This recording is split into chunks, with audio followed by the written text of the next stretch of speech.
હાલો, મારી યુટ્યુબ ચેનલમાં આપ સૌનું સ્વાગત છે।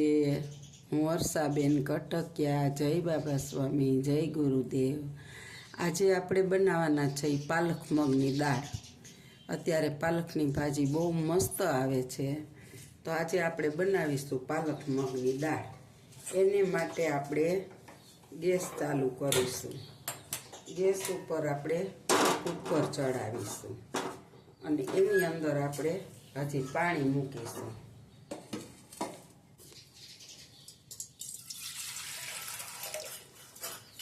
આપણે 2 લોટા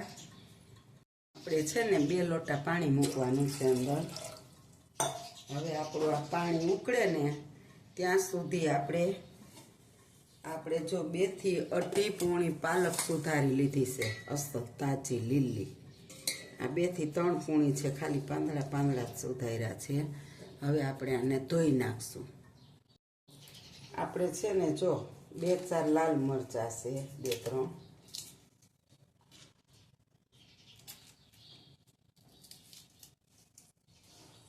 અને 2-3 લીલા મરચાં નાખીશું।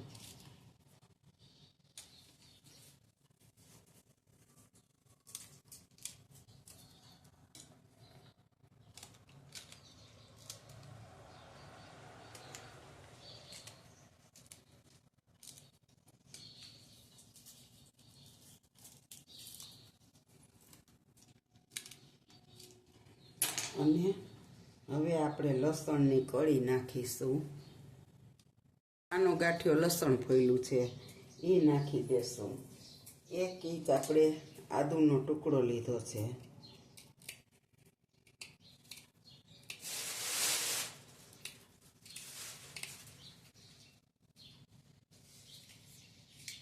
આપણે આદુનો ટુકડો નાખીશું એટલો ખાંડવામાં।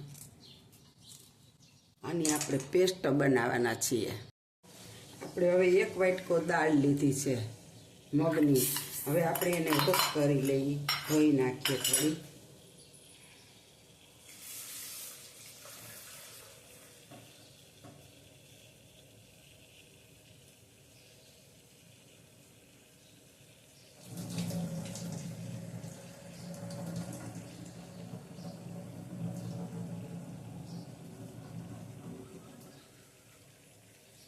હાલો, આપણું જો પાણી ઉકળી ગયું છે હવે કુકરમાં, અને હવે આપણે એમાં દાળ ઓરવાની છે।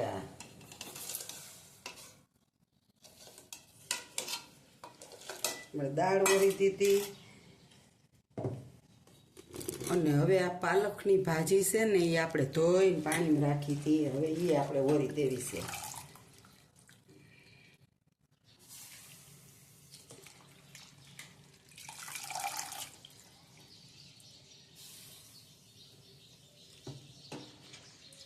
આપણે આ બધી પાલકની ભાજી અંદર નાખી દેશું।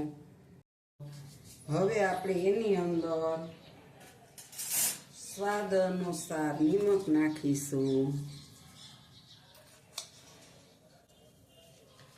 પછી જોશે તો વધારે નાખીશું। અને જો હવે આપણે આની અંદર આદુ લસણ મરચાંની જે પેસ્ટ ખાંડી હતી એ નાખી દઈએ છીએ બાફવામાં।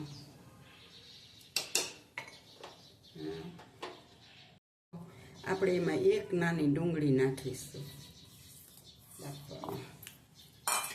અને હવે આપણે એને કુકરનું ઢાંકણ પેક કરી અને વિસલ વગાડી લેશું।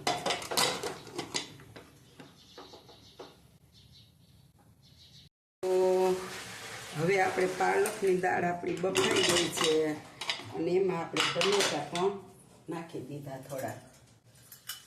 આપ જોઈ શકો છો આપણી દાળ છે ને મસ્ત બફાઈ ગઈ છે। દાળ 1 ગ્લાસ થઈ ગઈ છે પાલક મગની દાળ। હવે આપણે આનો બધો મસાલો કરીને વઘાર કરવાનો છે, આપ જોઈ શકો છો। આની અંદર આપણે હળદર નાખીશું, હળદર, થોડુંક ધાણા પાવડર અને થોડોક એવો મરચું પાવડર નાખશું, બહુ નહીં નાખીએ આપણે, 1 ચમચી જેટલો જ છે નાખી દીધો। હવે આપણે આને હલાવી લેશું। પછી હવે આપણે આનો વઘાર કરવાનો છે. જો આપણી દાળ મસ્ત બફાઈ ગઈ પાલક મગની.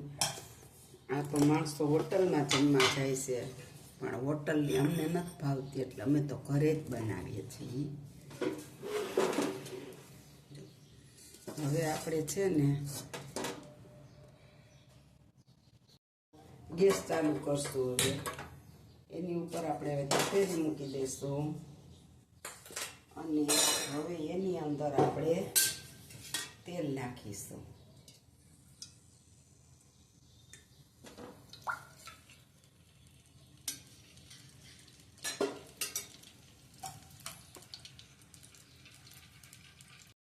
તેલ આવી જાય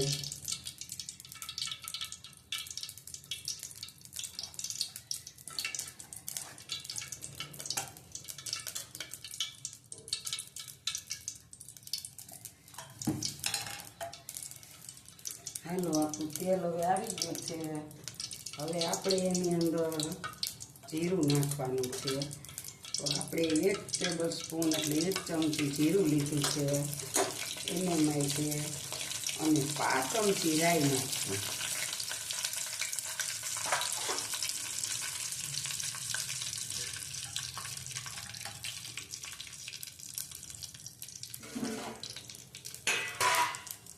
હાલો, આપણું જીરું આવી ગયું છે.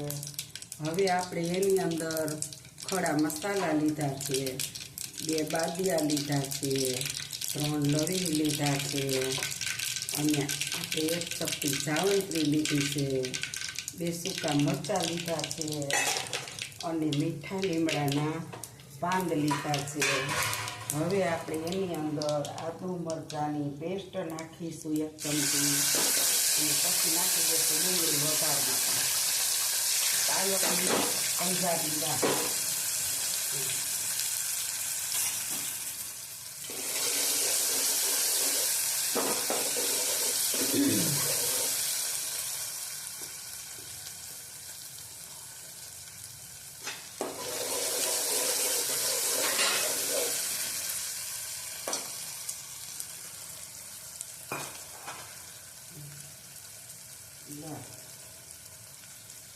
એની અંદર આપણે હવે વઘારી નાખશું. જ્યારે આપણે વઘારમાં નથી નાખવાની, બળી જાય એટલે.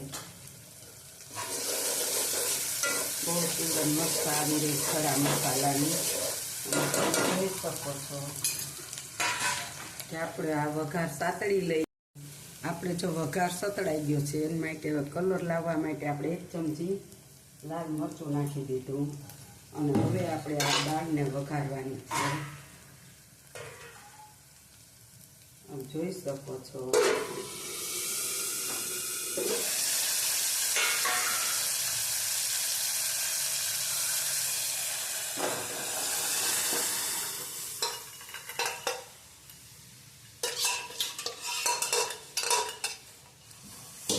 આપણે આને 5 મિનિટ દાળને ઉકળવા દેશું.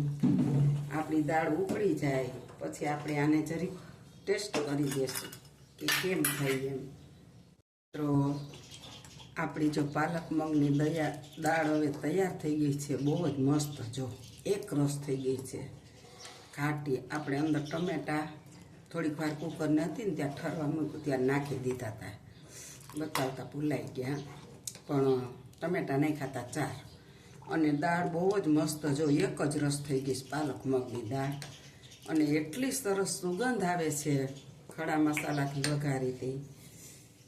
અને જો આ મારી રેસીપી તમને સારી લાગે પાલક મગની દાળની, તો શેર કરજો, સબસ્ક્રાઈબ કરજો, બેલ લાઇક બટન દબાવવાનું ભૂલતા નહીં. એના પૈસા નથી બેસતા. અને આ રીતે તમે પાલક મગની દાળ બનાવજો એક વખત. બહુ મસ્ત બને છે. અને લાઈક શેર કરજો. સારી લાગે તો કોમેન્ટમાં કરજો, કોમેન્ટ કરજો. હવે આપણે ધાણા ભાજી નાખી દઈશું. આપણી પાલકની દાળ તૈયાર છે, આપ જોઈ શકો છો. અને હવે આપણે ગેસને ઠારી નાખવાનો છે. અને જો સારી લાગે તો લાઈક શેર કરજો. આવજો. જય ગુરુદેવ, જય બાબા સ્વામી. પાલક મગની દાળ આપણી તૈયાર છે. સાવ સહેલી રીત છે, બનાવજો. આવજો.